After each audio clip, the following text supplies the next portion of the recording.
I'm Sarah, and I want to welcome you to this Sarah C. Poetry live video. In order to give everyone a few more seconds to join us online, I want to sit here and take a minute to enjoy some special things I was recently given.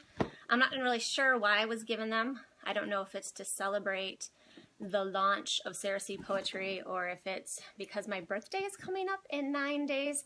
But either way, I wanted to see what was in this box here. Ooh, the first one is a jewelry box.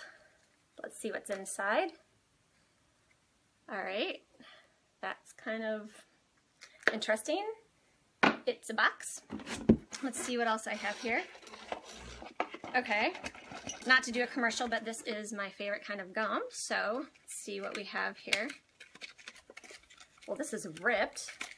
I don't know why that is in the box. Why would someone give this to me? Oh, I'm disappointed, because look, this is my favorite. But there's nothing there as well. And I'm guessing there's going to be a pattern here with these things in my box. I was hoping to have this later, but yeah. Shoot. Well, that was pretty much a waste of time, I guess. Sorry about that, everyone. At least you don't have to worry about me eating or drinking in front of you or chewing gum throughout the video. Well, obviously, all of those things had something in common. Do you see it? I mean, that's the beauty of Facebook Live. You guys can actually respond in real time. All of those items, besides frustrating me and wasting my time, all of those things were empty. I got my hopes up, especially about the chocolate, and then they all disappointed me. Have you ever felt that way about life? Have you ever gotten so excited about something and it turned out to be a big disappointment? I can't tell you how many toys that looked amazing on TV that once I got them, they actually turned out to be crap. And as adults, this happens way more than I'd like to admit as well. I especially notice it on Mother's Day and sometimes my birthday. I wake up all excited about the day, and usually the day is pretty fantastic. I get some great presents and some extra love and attention. But then it's inevitable. At some point throughout the day, I end up feeling a bit disappointed. My kids are fighting, as usual, or my husband says something to which my extra sensitive nature might take offense. And it's at those times where I think to myself, isn't it my special day? Isn't today supposed to be perfect? I get disappointed because my expectations don't really match reality, which was incidentally a theme in the video from last week. But here's a question for you that I have. Have you ever gone on a disappointing vacation? I'm sure this happens a lot, and I would love to laugh with you or maybe cry with you about your experience. So if you can, please share about it in the comments below. We actually had this happen a lot this last year. At the beginning of one family trip, my husband got a terrible, terrible case of strep throat while he was driving, just a few hours in. And another time, while leaving on vacation with, this time, just my husband and myself, I developed a urinary tract infection while on the airplane. That was lovely and disappointing for us both.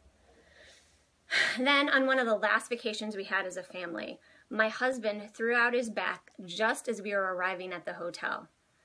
It was so bad that he actually couldn't move for a couple days. Thankfully, the younger kids thought that playing in the huge jacuzzi tub in our room was exciting enough. But man, that disappointment is just so intense at times. And now that I think about it, I can understand why my husband says it's more stressful to go on vacation than to just stay home. I don't even realize I'm setting up expectations until afterwards when I feel disappointed and empty. And I don't know about you, but the heartache is the strongest the more I care about something or the more I try. I have one more story that illustrates this perfectly, and I know it might take a little bit of time, but I want to share it. I hope enough time has passed where my friends involved with this will be able to laugh with me about it instead of wanting to kill me. We have 4 kids, and our youngest turned 1 a few years ago. Since I threw big celebrations for the others, I was determined not only to throw her a party, but to make it bigger and better than the others. It was then that I sold my soul and joined Pinterest. So you can predict what happened next. And in case your imagination isn't as good as mine, I have some pictures to show you to prove just how hard I worked on that party. And yes, I worked that hard, so I'm going to ask you to humor me right now and see some of my pictures. All right. Her first birthday party had a theme. Of course, all Pinterest first-year birthday parties need themes.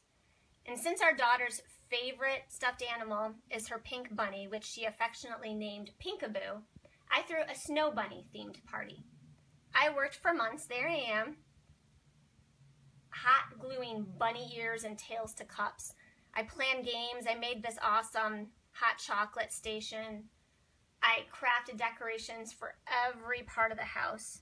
There's little bunny tails on the chairs. And as you can see, it turned out pretty cute, right?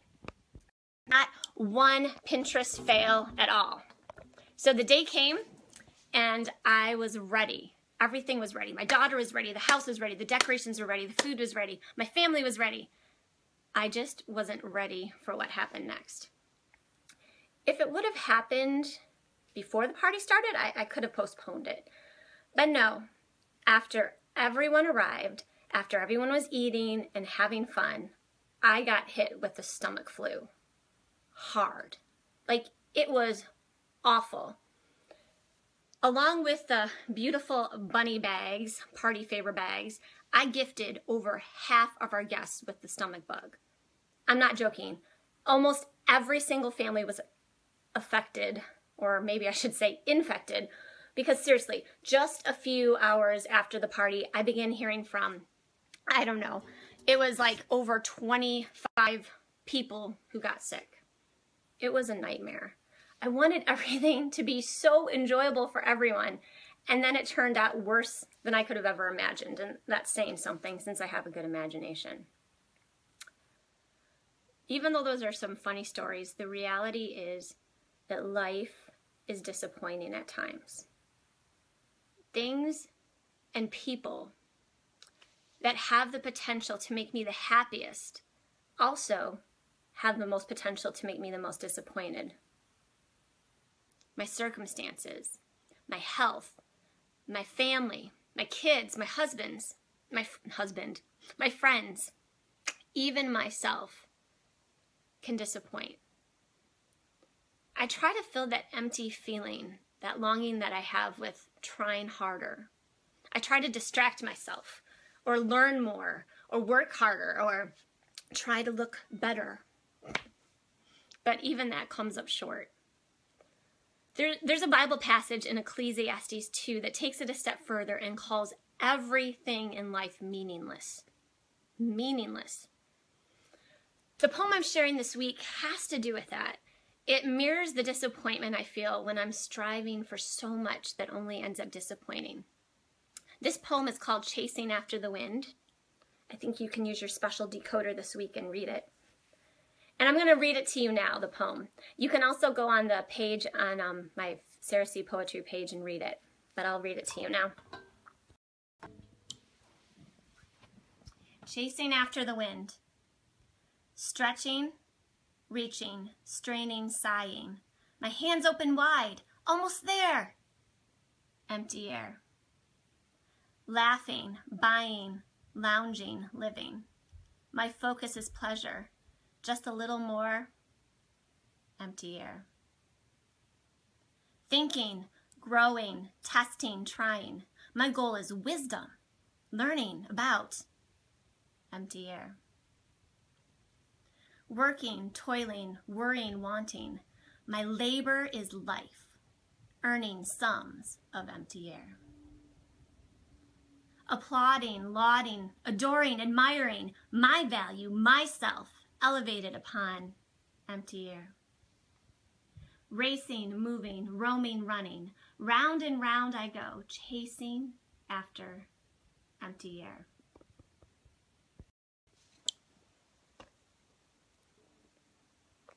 This poem makes me question what I'm chasing after, what I'm using to make happy, what I'm using to fill those empty feelings that I have.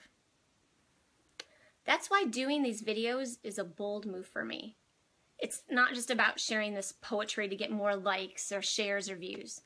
It's first and foremost a chance to get me to examine my heart. Equally important, I'm inviting you to join me, so we're not doing this alone. And so each week I'm asking that you consider responding. And yes, sharing this or liking it, even if you're not one to typically do so. You can simply share your thoughts, or you can comment in a creative way that reflects who you are. You can attach pictures or song or video links, joke memes, articles or statistics or inspirational quotes, or even something that you're led to write, photograph, or draw. I mean, I'm sure I'm not the only one with disappointing vacation stories, Pinterest goals or fails, or memories of crap childhood toys. And since this was a serious topic today, next week we're going to explore the flip side, so it'll be a little bit more uplifting. But before I sign off, I want to say that if you are struggling with extreme disappointment or feel like life is so meaningless that you just feel like you're trapped and you might harm yourself or harm someone else, please, I'm asking you to seek help. I'm not qualified to do anything other than be a friend and pray for you if you want. So message me if you'd like me to do that. But please, I want to ask you to consider watching in the future. I want to thank you for the time that you've taken to listen to me tonight. And I'll see you next week at 7:07 p.m. Eastern Time. Bye, everybody.